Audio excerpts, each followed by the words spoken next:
Kiai Haji Ismail Ramli LC,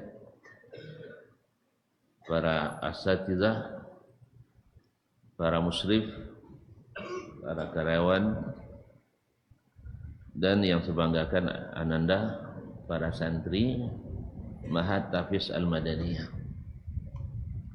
yang mudah-mudahan senantiasa dengan hati yang bahagia menambah dan menghimpun ilmu-ilmu yang mengangkat derajat tinggi-tinggi di dunia dan insya Allah di akhirat masuk surga.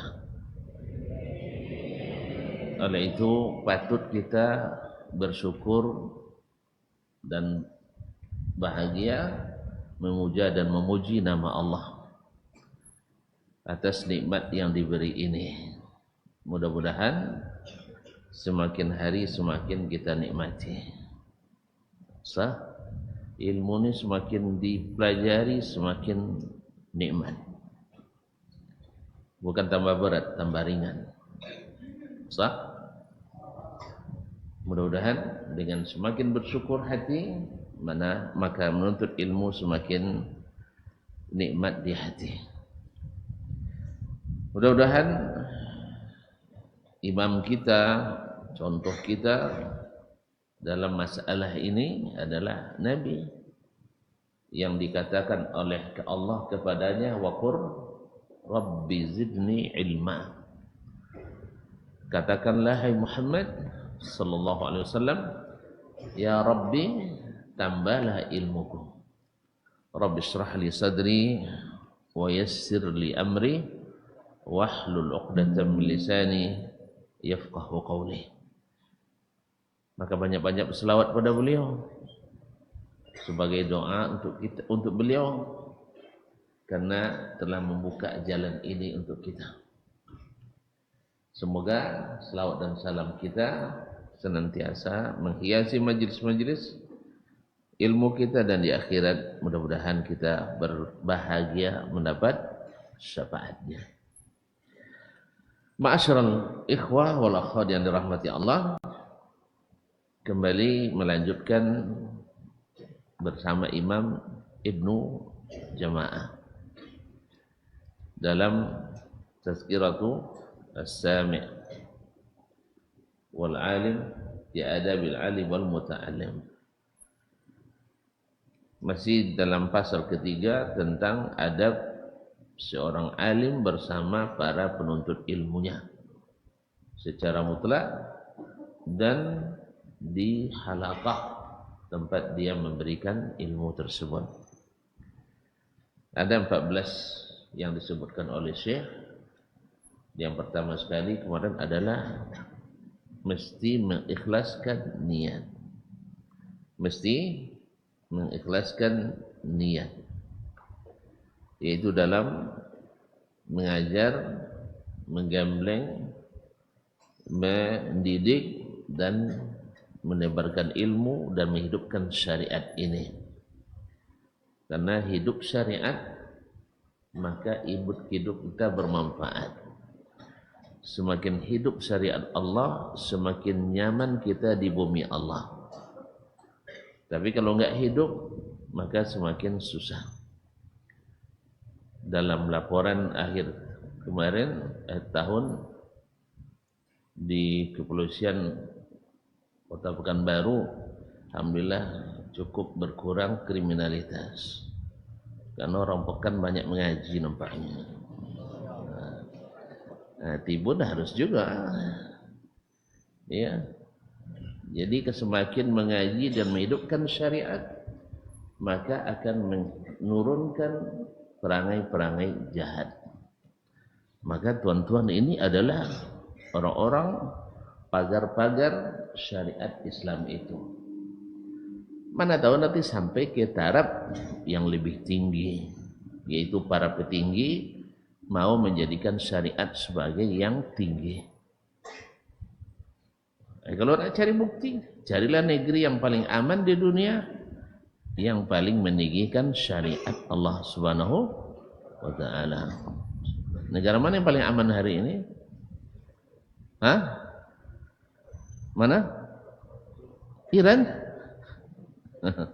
Arab Saudi, karena meninggikan syariat Islam.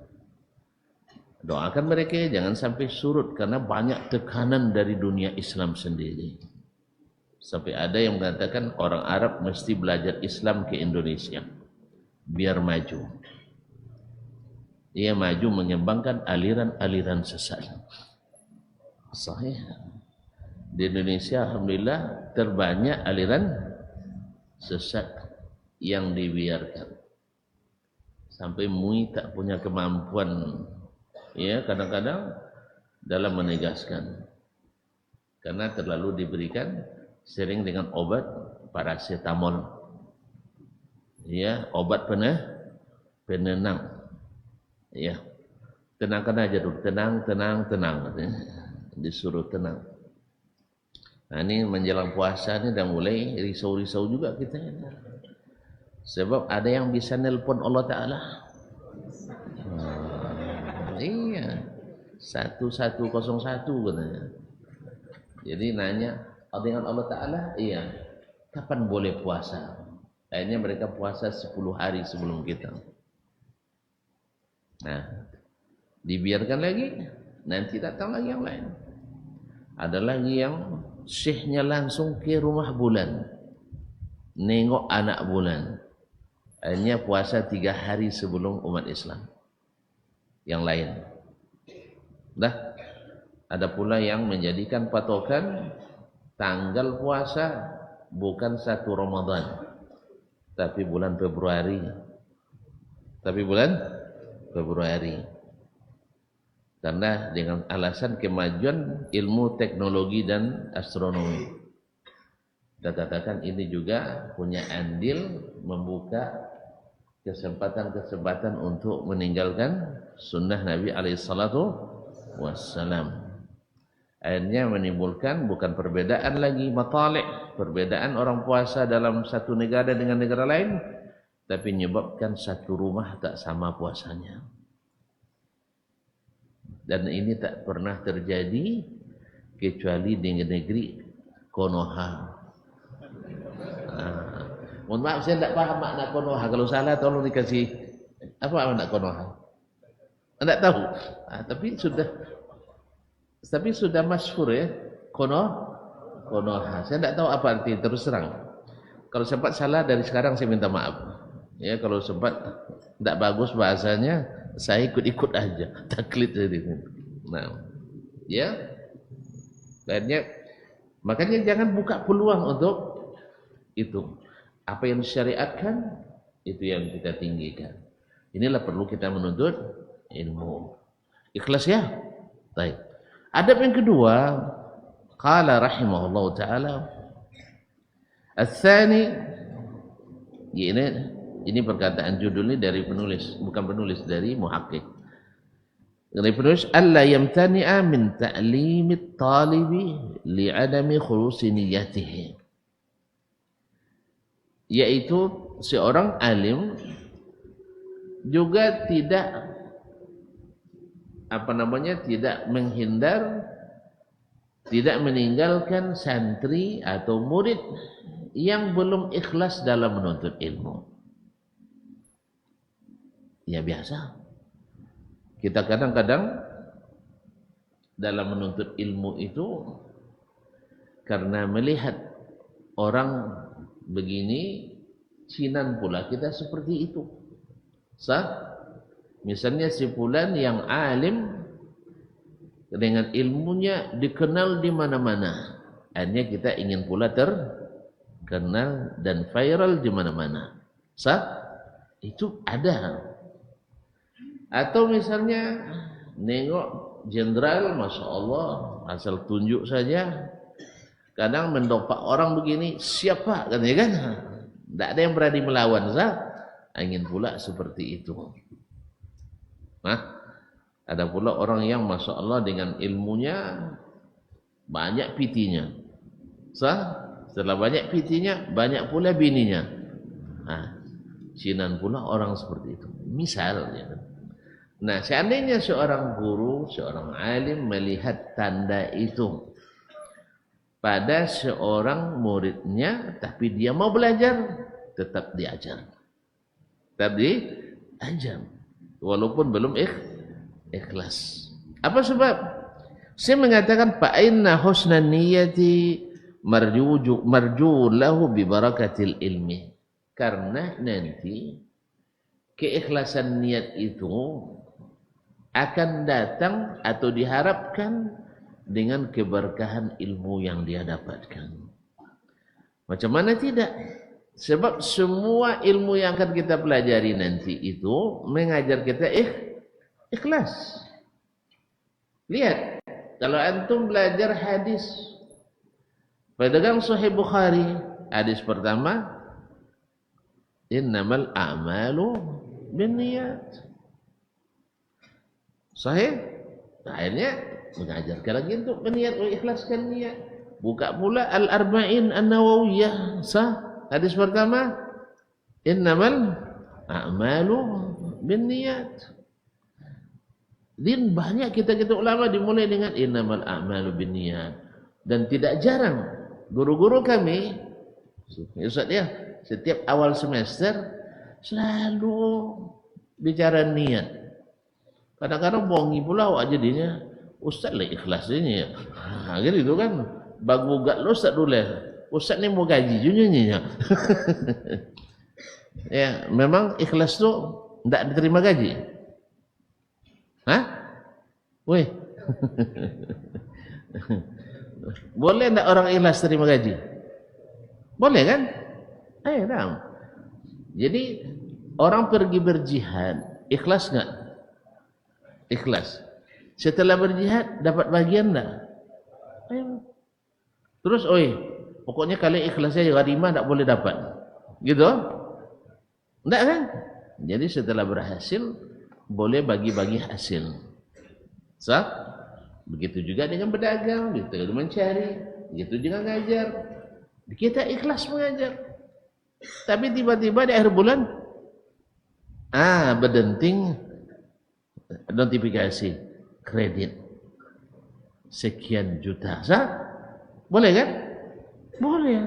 Apalagi kalau setika dapat itu, Masya Allah teringat utang. Utang ya. Kan bayar utang kan bagus juga kan? Sah? Berpahala enggak bayar utang? Daripada akhir bulan enggak ada yang bunyi, utang tambah banyak terus. Akhirnya bonting ajar. Nah, jadi oleh itu kaum muslimin muslimat, makanya saya selalu bilang sama kawan-kawan saya yang dimanapun saya bekerja, kalau kita jadi pimpinan yang menentukan nasib orang banyak, jangan bicara ikhlas. Karena pimpinan pemegang kebijakan, tapi bicaranya tentang bagaimana membuat orang ikhlas. Jelas? Hah? Perlu contoh? Lama nanti. Contohnya sederhana.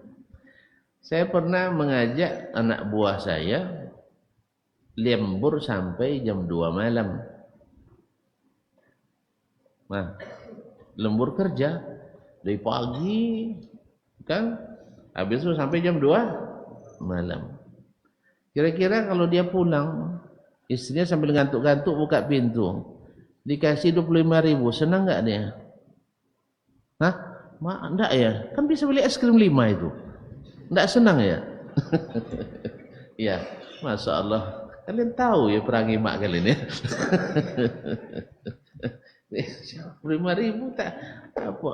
Makanya setelah selesai siap pekerjaan, saya kira kami berdapat gaji, ternyata enggak. Tapi anak buah harus dibuat ikhlas dulu. Dr. Hidayatullah tanya sama saya, berapa kita bagi Ustaz? Bikin istrinya tersenyum ketika buka pintu jam 2.30 nanti. Kan tadi di kantor jam 2 lewat kan, sampai di rumah mungkin jam 2.30. Pokoknya istrinya senang buka pintu. 250 cukup? Enggak, sapu masih di tangan sebelah. Terus berapa? 500 cukup, tambah dikit lagi. Akhirnya kami kasih 750 dari saku kami. Awak kira karena nyuruh seorang pejabat tinggi, kecen kan dia bawa piti dia Ustaz. rasa noji.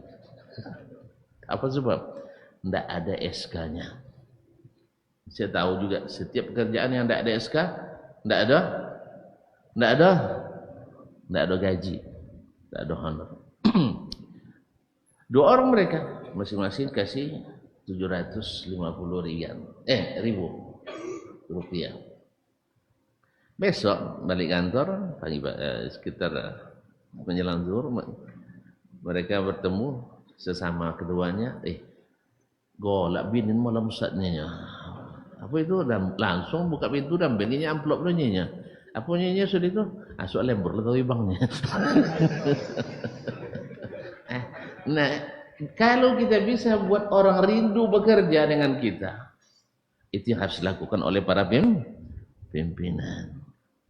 Tapi di saat kita jadi anak buah, nah kita yang digaji, maka bicara kita lain lagi. Saya kan anak buah juga, sah?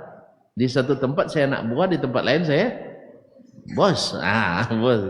Nah, ketika jadi anak buah baru kami bicara. Kita ini tumbuhlah terus seperti pohon di hutan.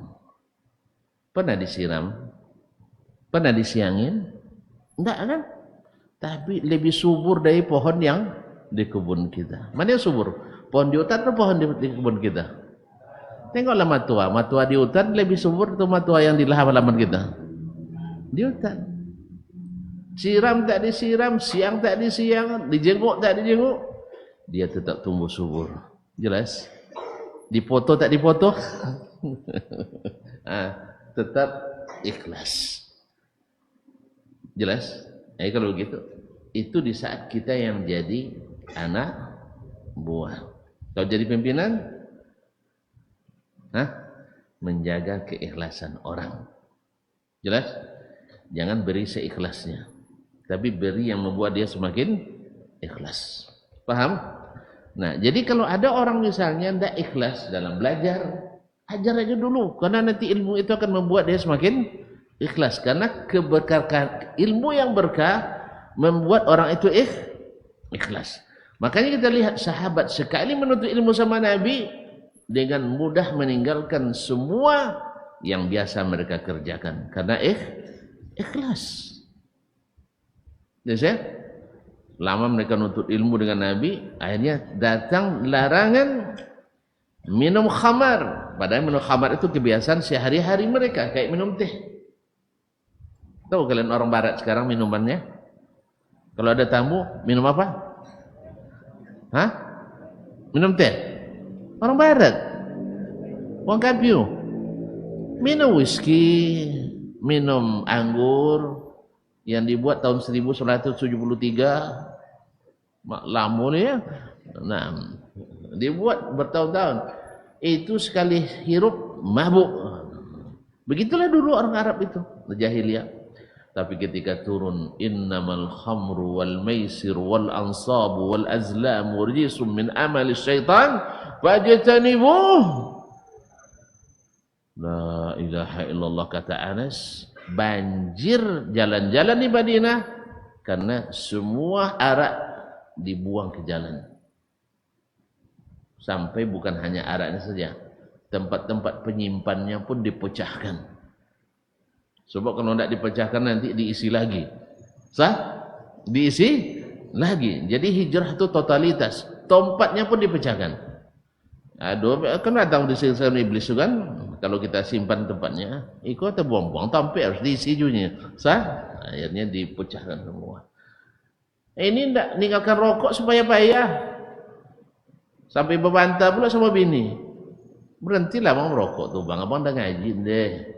Duluan saya sayang pada rokok daripada sayang pada kamu katanya. Karena menyayangi rokok ikhlas, menyayangi istri ikhlas. Allah musta'an. Jelas ya? Kenapa lebih sayang dia sama rokok pada istrinya? Ya Syekh, kalau rokok dihisap sekuat apapun tidak pernah marah. Sah? Coba istri sebentar marah, sebentar. Nah, itu makanya orang lebih senang merokok daripada duduk sama istrinya. kecuali istri yang bisa dibuat seperti rokok.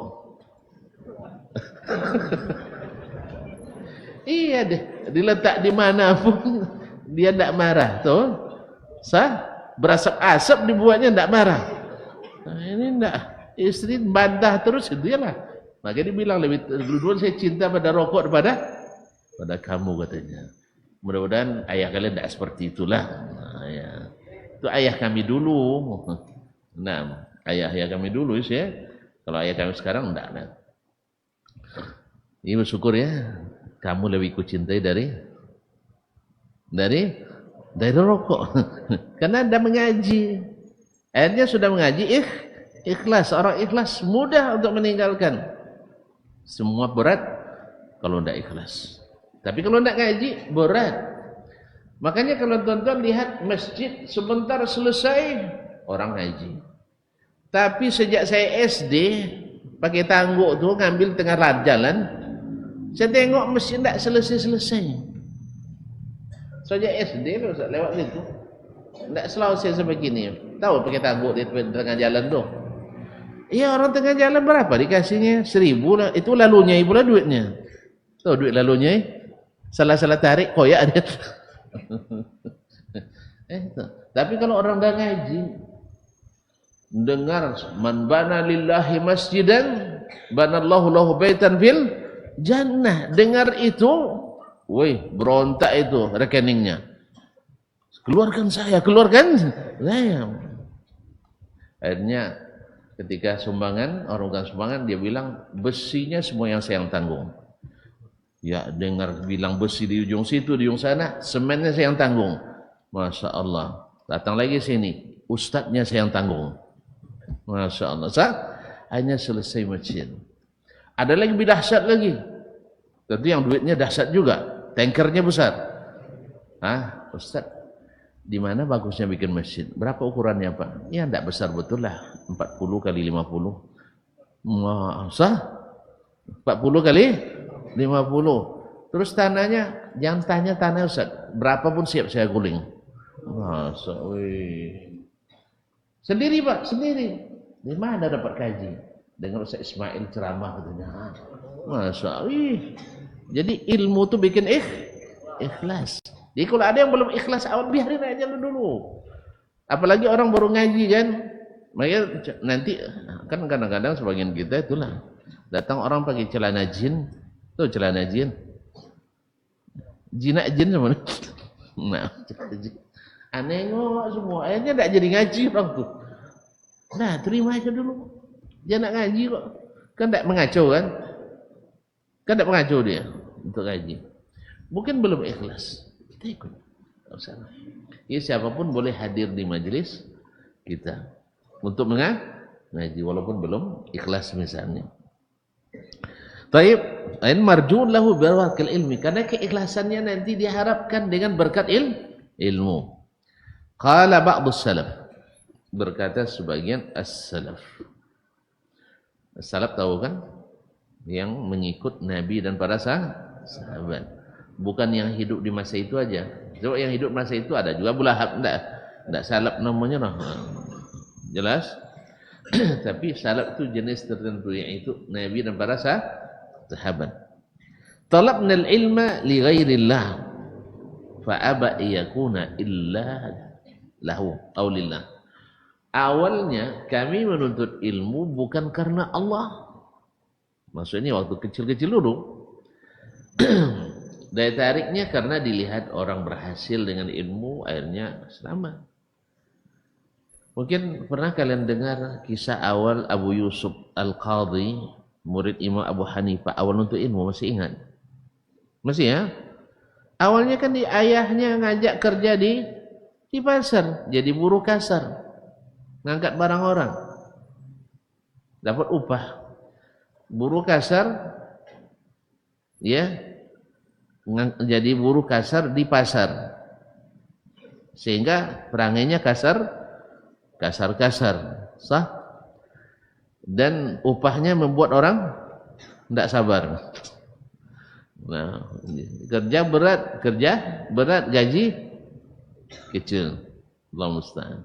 Ini Imam Abu Hanifah minta sama ayahnya, anakmu ini saya lihat punya bakat untuk menuntut ilmu. Firasat orang beriman tuh tajam. Tengoknya anak ini punya masa depan cemerlang. Ayahnya saking tak percaya sambil tergolek dia ketawa. Sambil terguling dia ketawa. Mana mungkin anak seorang buruh. Ayah kuih batu tuh jadi. Nah, itulah bahasanya kan. Jadi nanti anakmu ini kalau jadi orang berilmu nanti akan duduk bersama raja, bersama para pangeran, makanan yang enak. Sampai tidak mau orang tuanya, tidak mungkin, mustahil. Masa anak saya, ayah seperti ini bisa menjadi anak sebesar itu. Pokoknya serahkan ke saya akan didik dia. Dibujuk sama Abu Hanifah, akhirnya mau ayahnya melepaskan. Cuman kan motivasinya apa tadi? Duduk dengan raja-raja dan ya karena pikiran ayahnya kan begitu. Kalau bicara surga belum, ayah tidak ngaji mah tahu dia surga. Tidak masuk. Makanya diberi oleh Imam Abu Hanifah harapan yang bersifat duniawi. Karena kita umur-umur seperti itu duniawi, atau kelas-kelas orang pekerja seperti itu duniawi. Maka Abu Hanifah berikan saja, nanti akan duduk dengan raja-raja. Makanya tergolek-golek terguling ayah ketawa saking tidak percaya. Sampai suatu hari Imam Abu Yusuf diundang oleh khalifah. Siapa khalifahnya saya lupa pula, Abu Ja'far Al-Mansur kalau tidak salah ya. Diundang oleh Abu Ja'far Al-Mansur rahimahullah. Nanya sama Abu Yusuf, mana yang lebih enak? Makanan faluzaj atau saya lupa terus makanan yang satunya. Tafustuk namanya atau apa lain? Yang dulu makanan orang-orang mewah. Makanan orang-orang kaya. Apa jawaban Abu Yusuf? Bagaimana saya nak tahu enaknya Amirul Mukminin? Ngerasa aja belum pernah. Belum pernah mencicipi. Oh belum. Padahal dia sudah jadi qadhi. Awak kalau orang miskin asalnya jadi orang kaya tiba-tiba kan banyak juga yang belum paham kan. Akhirnya dipanggil oleh khalifah, tukang masak istana, chefnya, masakkan 2 makanan itu untuk Abu Yusuf, bikin seenak-enaknya. Masya Allah. Akhirnya disuruh makan, di situ kan ada para menterinya juga. Ditanya, mana yang enak? Jawaban Abu Yusuf, kullama aradtu an ahkuma li hadza naza'ani hadza. Setiap saya nak bilang ini lebih enak, ini marah. Paham? Ini bilang dia paling enak, ini bilang dia paling enak. Akhirnya dua-duanya enak sekali. Jadi begitulah. Akhirnya Abu Yusuf waktu itu sampai dia ketawa. Sampai terguling pula dia ketawa. Kata Abu Ja'far, kenapa kau tahu gitu? Saya ingat dulu ayah saya mengatakan ini ya Amirul Mukminin. Anakmu nanti kalau sudah berilmu akan duduk dengan raja. Andai ayah saya masih hidup, dia akan malu sendiri dengan ucapannya. Semoga Allah merahmati ayah saya. Jelas ya? Andai ayah saya masih hidup, dia tidak percaya dulu. Tapi apa yang dikatakan ada buahnya apa benar. Jelas? Nah, akhirnya ilmu yang akan membuat dia menjadi orang ikhlas. Jadi kalau kalian dah jadi guru nanti, kalau ada murid-murid yang tongkol-tongkol dikit, sabar. Jangan main, pergi kamu. Ya dia tidak kokoh juga, ini memang pergi dia. Nah, hindarkan kalimat-kalimat pergi, kamu tidak bisa diharapkan.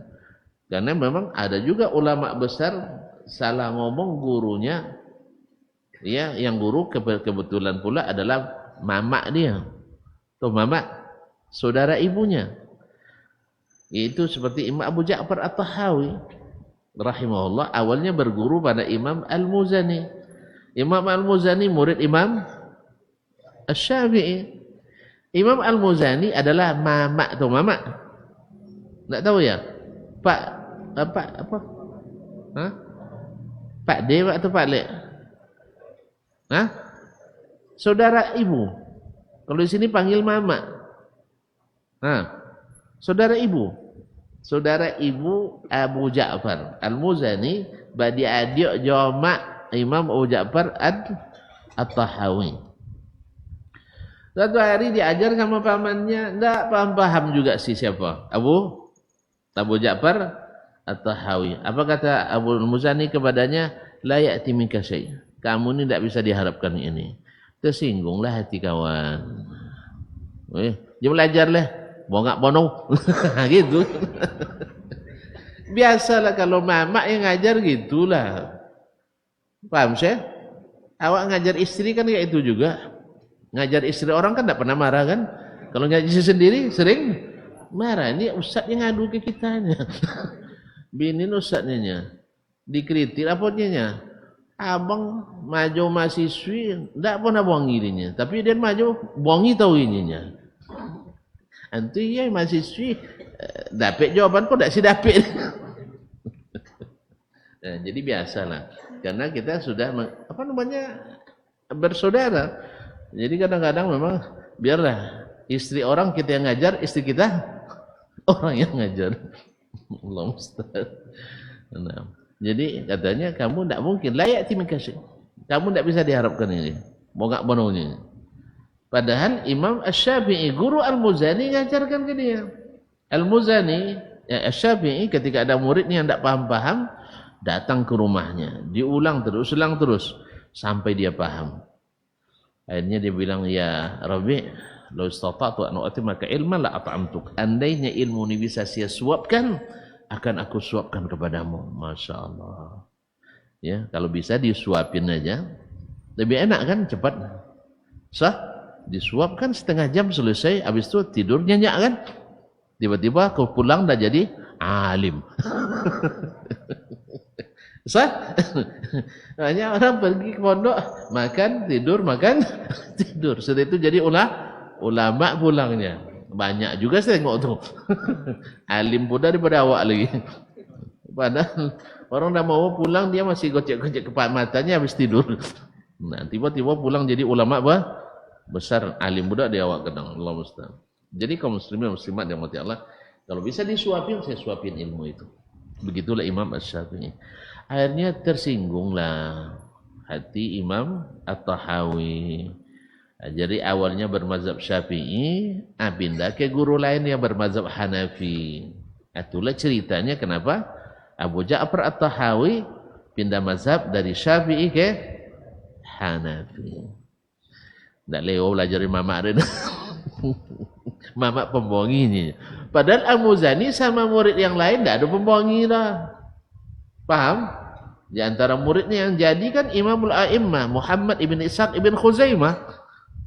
Ya, dia memuji gurunya. Itulah salah cara Imam Al-Muzani pada satu kali. Tidak selalu. Cuman memang kadang-kadang yang tak selalu itu yang kadang bikin loncatan batu yang buat orang terpeleset kadang sah. Akhirnya dia pindah mazhab karena pindah guru. Tak lewo belajar di mama adanya. Mama pembohongi. La haula wala quwwata illa billah. Dia nabo pembohongi ke manakan ya. Allah musta'an. Azan Syekh. Kita azan dulu ya.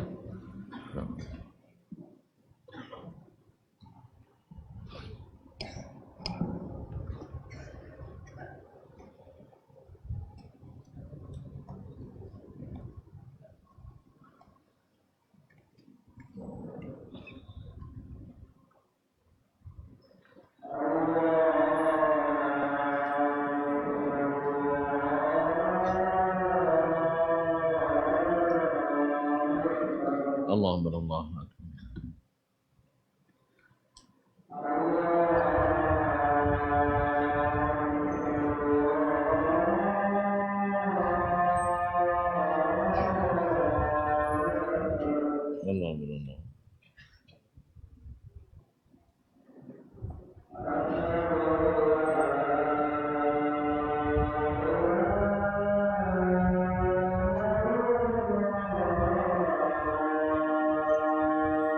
أشهد أن لا إله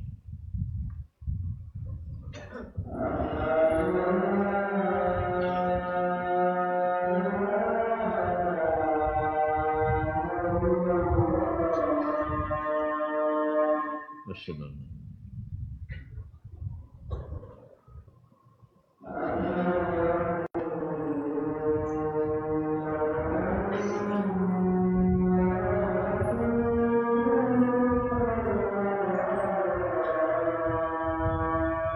أشهد أن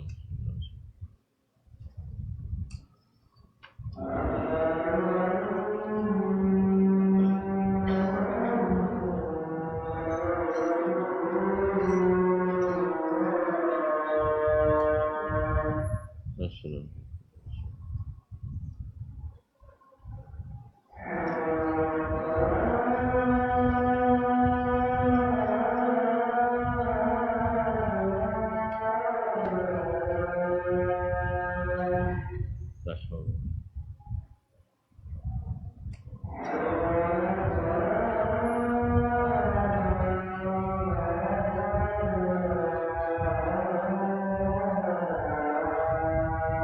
لا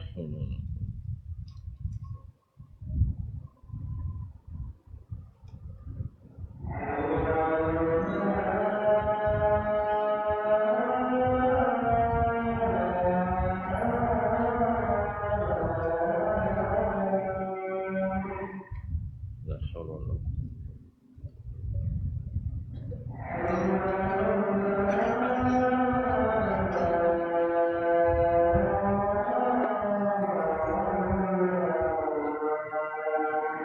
لا حول ولا قوة لا حول ولا قوة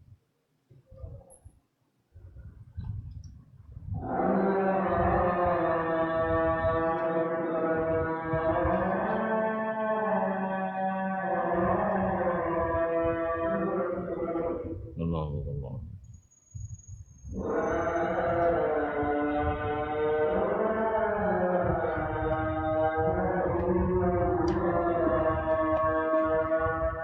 ونشهد أن لا إله إلا الله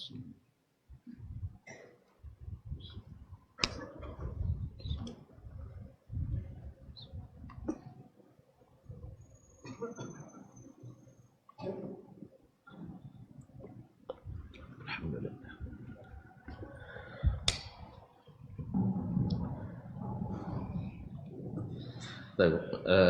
Para ikhwan yang dirahmati Allah SWT, jadi perkataan as-salaf tadi, talabna al-ilma li ghairillah fa aba illa iyakuna lillah. Awalnya kami menuntut ilmu bukan karena Allah, tapi ilmu itu tidak mau kecuali kita karena Allah SWT.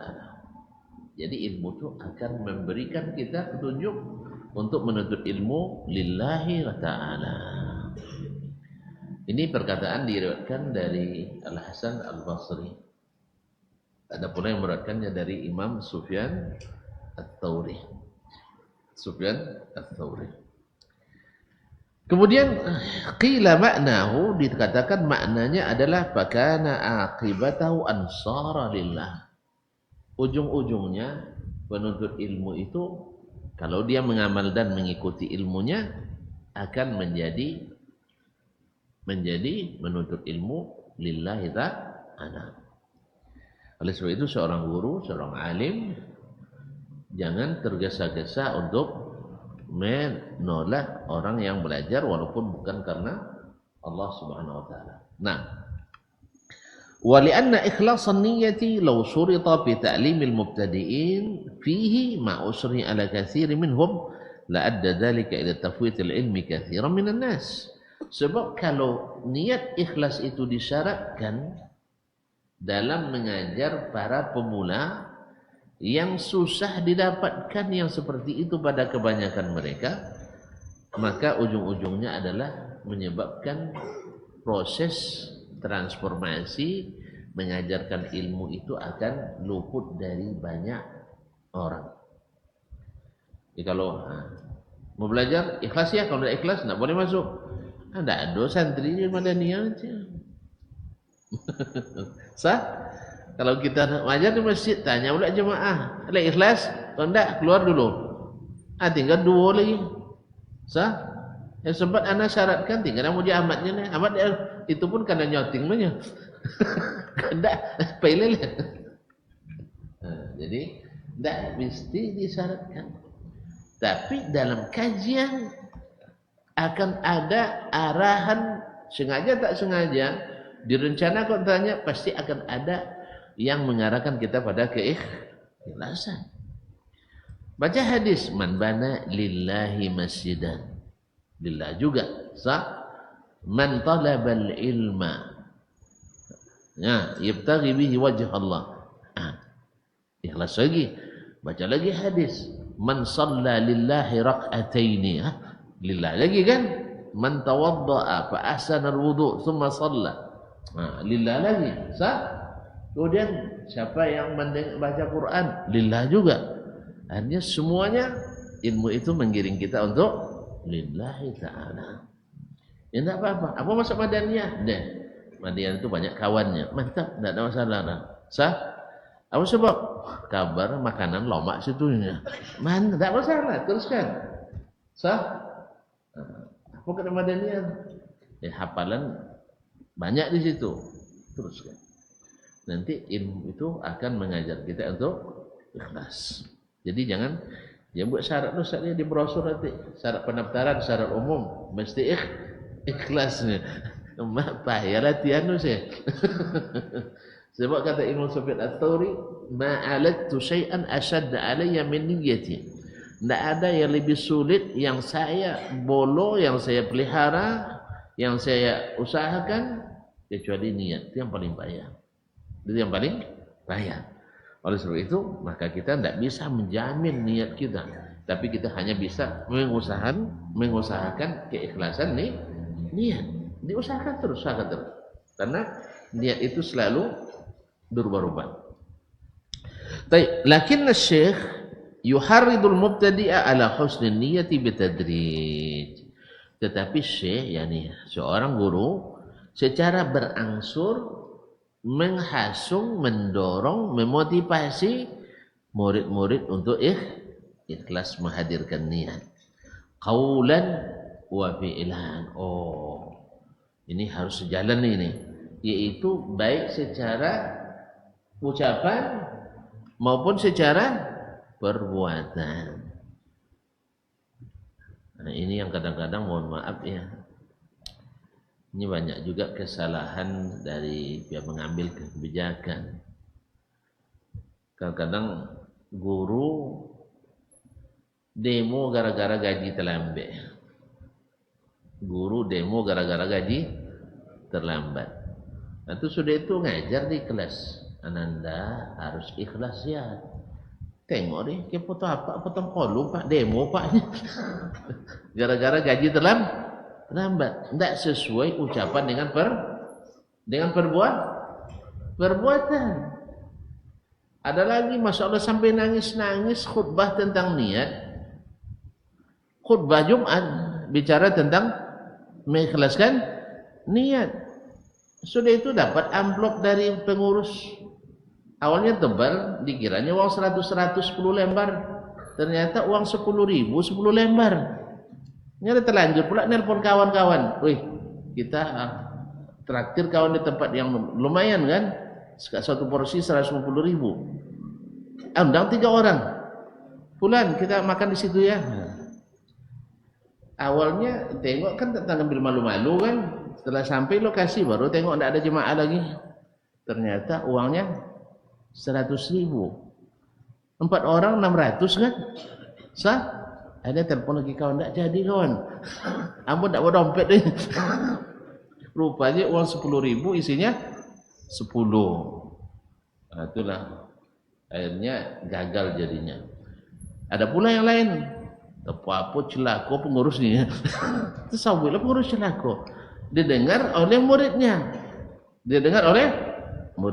Jadi cerita tentang ikhlas. Tidak sejalan perkataan dengan perbuatan.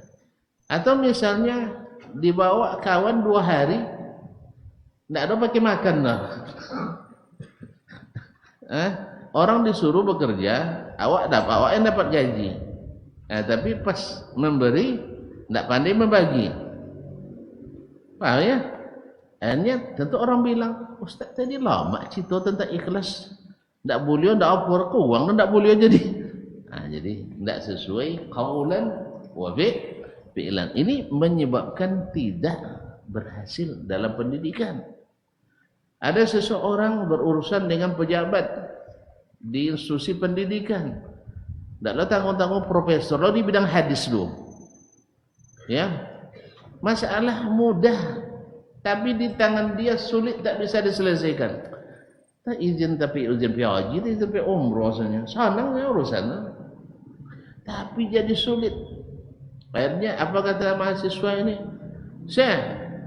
Kan saya tahu hadis-hadis Nabi, siapa yang berurusan Allah persulit urusannya. Apa jawabannya? Belum lahir nenekmu saya dah hafal hadis itu. Belum lahir nenek kamu saya sudah hafal hadis itu. Saya tidak butuh hafalan Anda, saya butuh amalan Anda. Hafalan Anda tidak bermanfaat bagi saya, hanya mempertinggi nilai saya sehingga jadi profesor. Tapi Anda tidak mengamalkan hadis, mengorbankan saya. Urusan ini sebenarnya mudah, menjadi sulit. Makanya kenapa Syekh bin Baz itu dicintai oleh lawan apalagi kawan. Memang apa yang diceritakan tentangnya, tentang kebaikan setelah bertemu lebih baik daripada yang diceritakan. Paham tak? Sebelum bertemu orang memuji-muji dia, tapi setelah bertemu lebih baik dari yang pujian tadi. Paham ya? Paham tak? Orang cerita Musa itu begini-begini luar biasa ya, penyayang, pemaaf, suka senyum. Sampai ketemu dengan dia lebih daripada yang disebut itu. Itulah sebenarnya. Orang takut awalnya dimarahin, tapi justru dihormati. Orang nak minta sesuatu sama dia, takut tak diberi, kadang diberi 2 kali yang diminta. Tak ada cerita bagi dia, karena dia sesuai dengan apa yang dia pelajari ilmunya, seperti itu yang dia amalkan. Memang tak bisa ada wak condor diji. At'abaman ba'dah. Kalau ikut beliau capek kita duanya. Paham tak? Karena hutangnya kadang ketika jadi direktur Jamiah Islamiyah itu sampai 1.500.000 setahun. Gara-gara membantu mahasiswa atau orang yang butuh. 1.500.000. Banyak sikit. Tidak rupiah rejeki. Itulah kita hitung. Kalau yang bilang 1.500.000 sedikit itu saja. Duit saya, jabungan saya banyak 1.500.000 kali berapa rial Ustaz? Kayak Ibu Nuwati, mak iso dulu deh. Lebih kurang 6.900.000 berapa roh? Hah? 6.900.000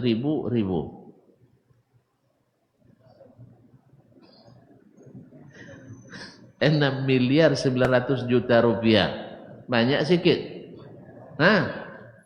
Itu utang beliau gara-gara membantu orang. Karena anggaran kampus habis, gambar jamiah tidak ada lagi. Tapi orang minta bantuan, catatkan hutang beliau. Tolong anda. Maka tidak bisa. Maka itulah sebabnya keikhlasan beliau itu yang mungkin seperti yang terjadi zaman sahabat. Ayatnya harinya jelas. Makanya orang bertemu dengan beliau, inilah contoh qaulan wa fi'lan asli. Jadi setelah bertemu dengannya, subhanallah, luar biasa.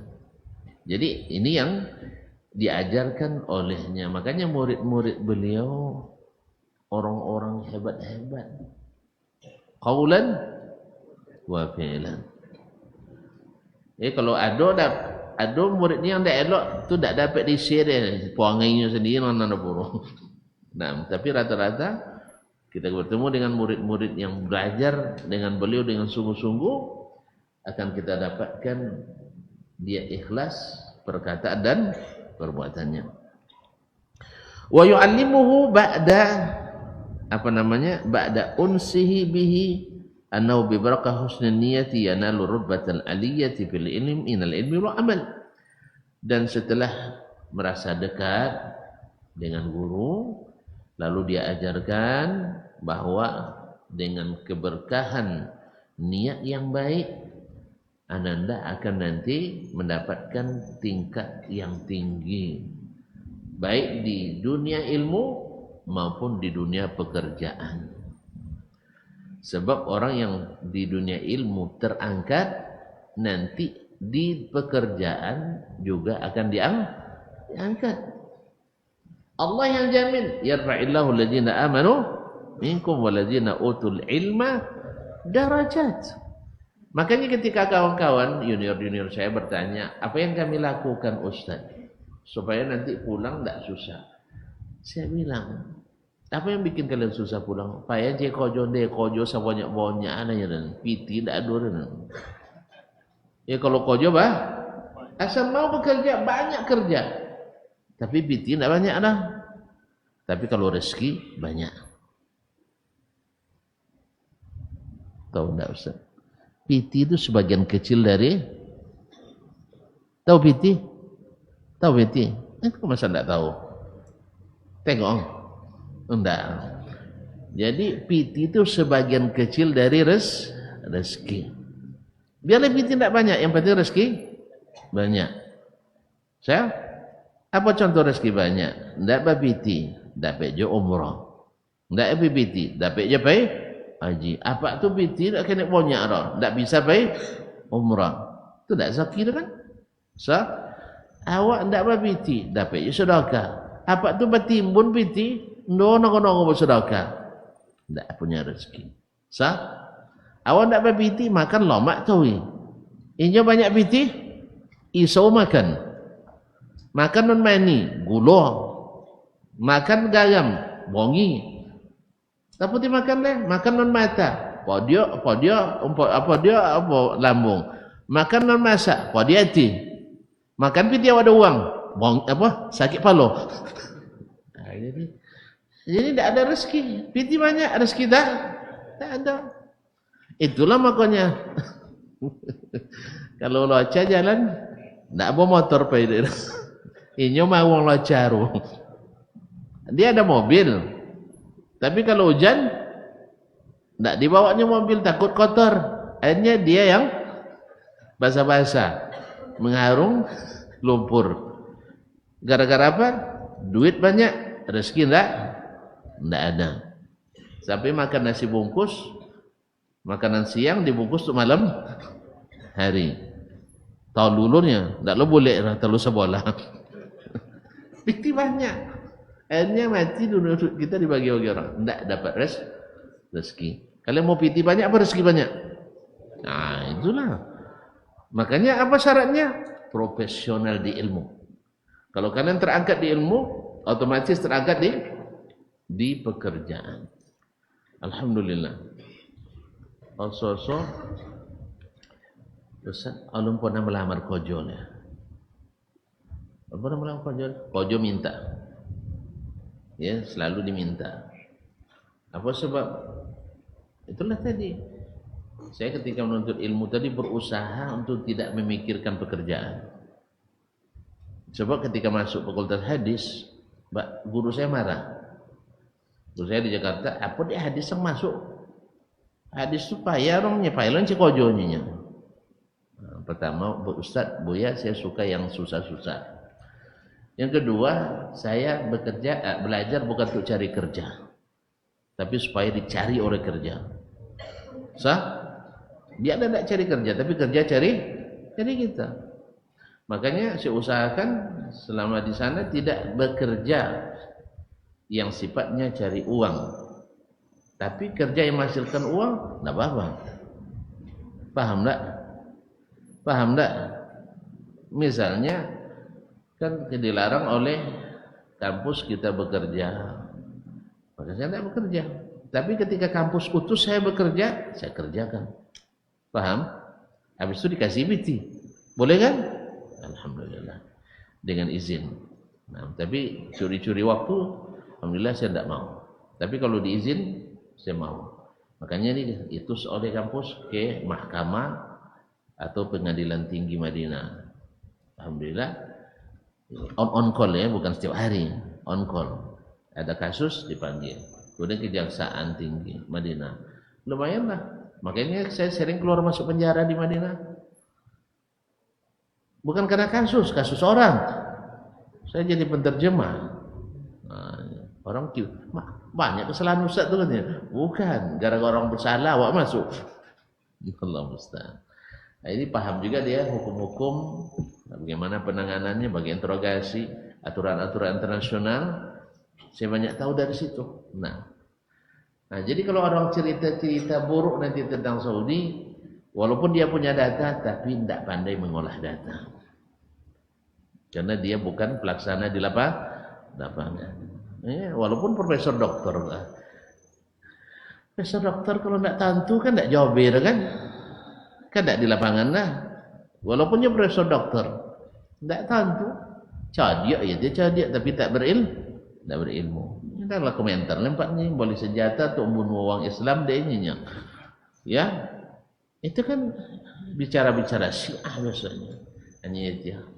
Belajar dari Perancis pula, belajar di Amerika pula, belajar Islam ke orang Yahudi pula, ataupun dapat sah. Makanya belajar Islam kepada orang Islam yang sesuai qaulan wa fi'lan. Jelas? Baik. Jadi jangan cari kerja enggak, suruh kerja yang cari kalian. Insyaallah. Nah, caranya apa? Ikhlas berilmu. Nanti Allah angkat tinggi. Taib wa faidil lataif.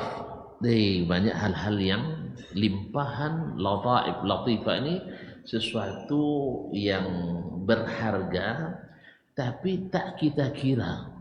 Artinya tidak direncanakan. Dengan ilmu tu banyak hal-hal yang tak direncanakan datang. Tapi indah pada saatnya. Jadi faidul latif lintahan hal-hal yang min lutfillah subhanahu wa ta'ala, bukan usaha kita. Ya saya paham ya? Contoh ya, kata profesor kayak contoh nampaknya. Saya ketika pulang, sebelum pulang kan ada ngisi di radio. Tidak ada dapat honor. Biasanya kalau udah pulang dah tamat cerita kan, tidak ada apa-apa. Alhamdulillah, itulah rezeki. Tapi pas umroh pertama, Ustaz,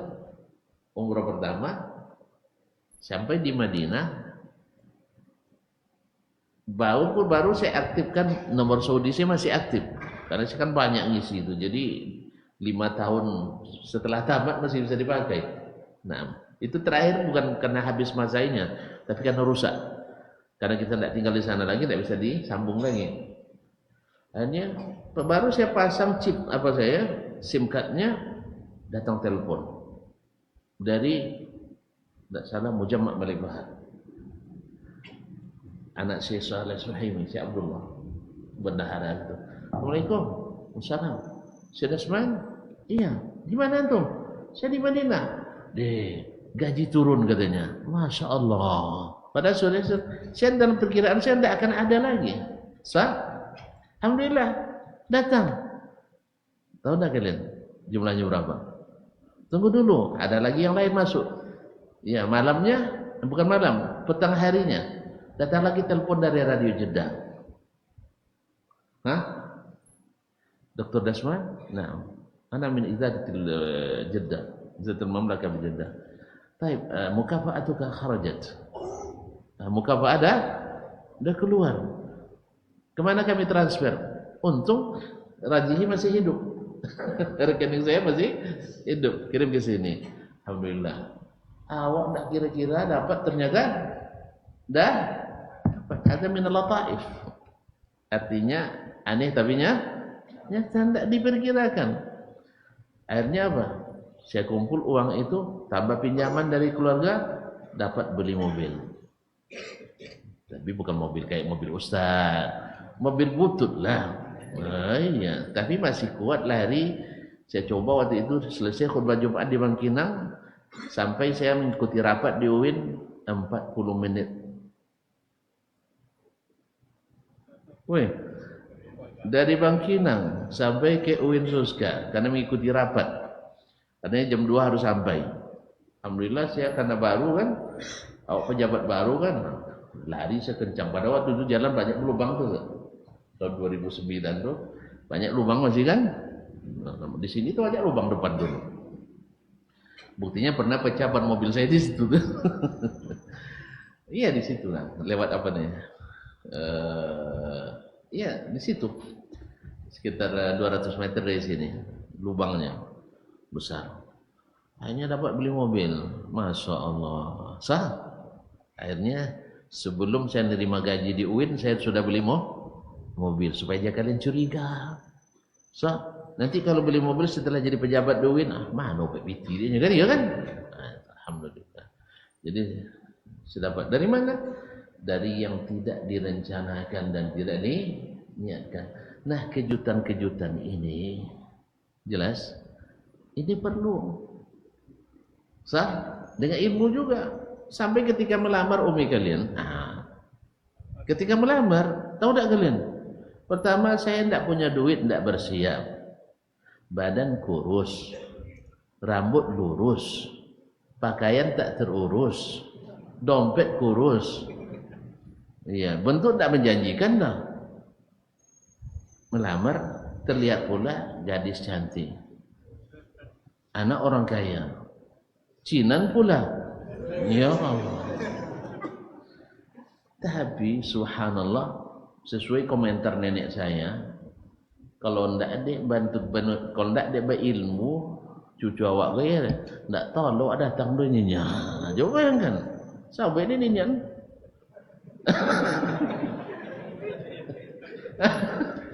Subhanallah. Hadhi min al-lataif. Tapi subhanallah ketika saya melamar seluruhnya setuju. Dari internal sampai eksternal. Semua yang mengenali, yang diminta pendapatnya menyokong terima Dasman. Allahu Akbar. Padahal Dasman tak bagus sekali peranginya.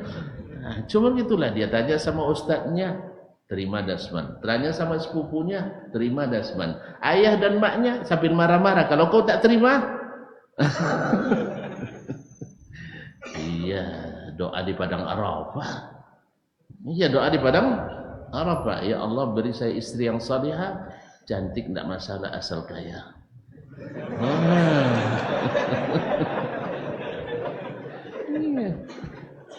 Jangan ditiru. Tiru aja tidak ada masalah sah. Barangkali wallahu alam seperti kata nenek tadi karena ilmu. Jelas? Iya. Saya rela meninggalkan SMP dulu. Padahal juara umum di SD kan. Sampai orang bilang anak si pintar itu kok masuk ke pondok pesantren katanya. Karena anak pintar dulu masuk sekolah umum kan. Nah saya masuk pondok, rugi kata orang tuh. Enggak rugi. Masuk pondok itu yang paling beruntung. Sebab alhamdulillah teman-teman saya masuk sekolah umum menyesal.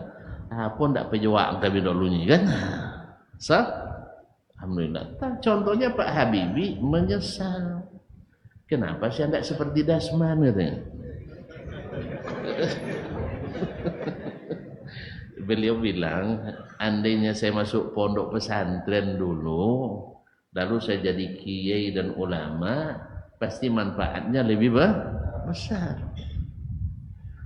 Cuman kita jawab Pak Habibie, andainya antum tidak masuk dulu sekolah teknik, tidak akan dikenal oleh dunia. Ada orang pintar dari Indonesia. Saya tidak mau terkenal di dunia katanya. Bukti Indonesia tak terima juga. Lebih baik terkenal di akhirat. Kita doakan ya, mudah-mudahan kalian terkenal di dunia dan akhirat. Orang sebaik itu masa tidak kalian doakan. Allahumma harfu warfid lahu. Jadi jelas ya, dengan ilmu banyak kejutan. Ustaz. Tapi tidak mesti sama rezeki kita ya. Terbayang pula antum ya. Iya tidak mesti sama. Mungkin antum lebih banyak lagi dari Ustaz. Iya. Pokoknya jangan takut sama Allah. Ya jangan takut pada rezeki Allah tentukan, Allah siapkan untuk kita. Semakin tinggi keikhlasan antum, semakin banyak kejutan-kejutan, dan kejutan yang paling kita tunggu adalah ketika Allah nanti tampil, ketika kita di surga. Mau enggak kalian saya beri nikmat yang lebih bagus? Apa itu? Melihat Allah. Mau? Weh, teruskan belajar. Nah. Kemudian wa tanwiril qalb, wa anwa'il hikam. Allah berikan berbagai jenis hikmah. Dari mulut-mulut orang berilmu lahir kata-kata hikmah. Banyak. Ini diantaranya. Ini kalau bukan alim dia, tidak ada kalimat seperti ini, sah? Nah, kemudian wa tanwiril qalb, memberikan pencerahan cahaya dalam hati. Wan syirahis sadr, dada lapang. Wih, banyak orang ikhlas tuh hatinya selalu lapang. Makanya ketika datang kepada seseorang, imam, kalau saya tidak salah Imam Abu Yusuf juga kalau tidak salah, datang orang kepadanya, ya Abu Yusuf, si fulan membencimu. Tidak ada lagi yang bagus yang kamu sampaikan ke saya. Berita-berita itu jangan sampaikan ke saya, bikin rusak hati saya. Biarlah dia.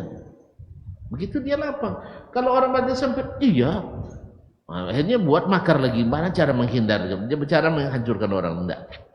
Makanya orang-orang yang hati lapang, orang ikhlas, tak pernah berniat buruk kepada orang yang buruk sekalipun. Sah? Imam Ahmad dia dimakar orang, dipitnah orang, setelah beliau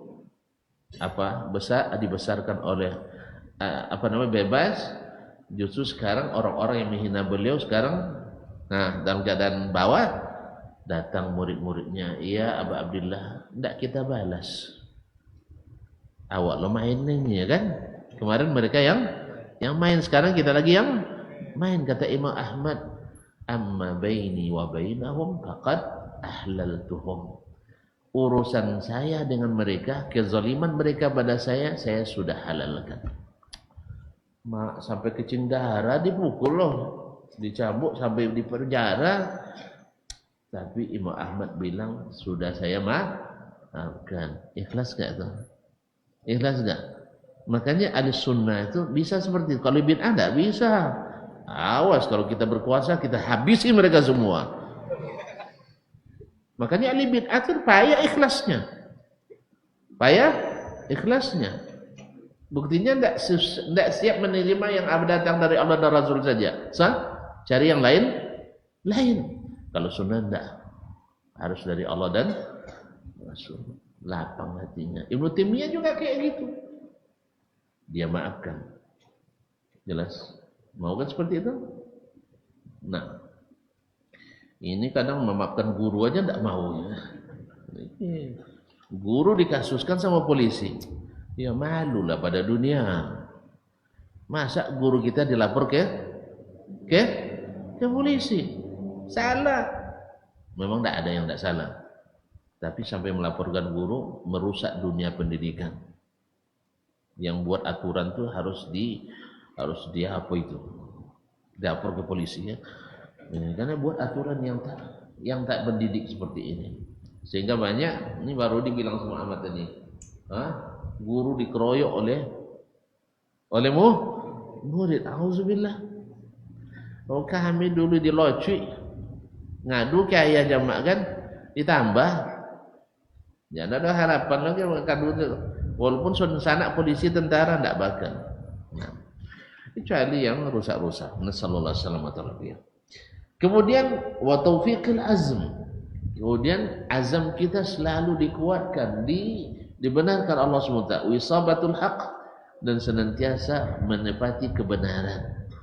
Orang ikhlas selalu mencari kebenaran. Dia tidak akan pernah merasa rendah kalau disalahkan. Makanya kita ini harus seperti Pak Polisi, yang ditampar siap, disalahkan siap, tapi dengan ilmu. Ditampar bukan karena zalim, tapi ditampar karena sebenarnya tidak boleh ditampar kan. Kalau mukul kan harus dihindari muka, kata Nabi SAW. Jadi kalau kalian jadi polisi nanti, jadi komandan, kalau menghukum jangan tampar muka, enggak. supaya kalian berpengaruh. Jadi makanya ada yang mau polisi masuk, tentara masuk, sah, tapi mempengaruhi ya. Pas jadi komandan, kalau menghukum, kamu harus hafal juz ammah dalam sebulan ini, kalau pakai hukuman. Bagus kan? Gitulah. Kalau sedikit tampar. Akhirnya main tampar semuanya. Hah? Dulu ada, dulu kabarnya ada Pak Prabowo lewat dulu di sini, lewat di 132, kencang, dulu tidak boleh kencang itu, ditembak orang ke atas kan, balik dia, dicari komandannya, cuma komandan kalian 10, cari malam-malam hari, akhirnya ditampar, akhirnya dibangunkan seluruh orang di barak itu ditampar satu-satu oleh komandan. Akhirnya tidak bagus jadinya, tampar turun ke tampar. Nah, besok perbaiki ya, menghukum dengan cara yang mendidiknya. Sahih? Kan tampar muka kan tidak boleh. Nah, kemudian wa husnul hal, keadaannya selalu baik, masya Allah. Artinya husnul hal ini, pokoknya tindakannya selalu tidak merusak, selalu tampilannya bagus, tindakannya bagus. Nah, kemudian wa tasdid fil maqal, kalau berbicara selalu benar, tidak mengada-ngada. Tapi kalau bahasa asap mulut dengan fitnah, ini masalahnya di niat tidak benar. Jelas? Suka memfitnah berarti di niat tidak masalah. Di niat sedang bermasalah. Kemudian ulul darajat yaumul qiyamah. Ini lebih penting, di hari kiamat Allah tinggikan derajatnya. Dah, sebegitu aja dulu ya. Kita berpisah dulu. Lepaslah aku pergi dulu. Besok akan kembali lagi. Baik. Semoga Allah berikan taufik pada kita semuanya dalam menuntut ilmu ini atau dalam mengajarkannya. Semoga Allah mudahkan kita untuk ikhlas bil qawli wal amal. Ada mau ditanya? Tidak kan? Jelas itu jangan tanya lagi. Nah, terima kasih dan mohon maaf Bu ya. Kita tutup aja ya. Subhanakallah bihamdik, asyhadu an la ilaha illa anta astaghfiruka wa atubu ilaik. Wassalamualaikum warahmatullahi wabarakatuh. Baba TV Sunnah, belajar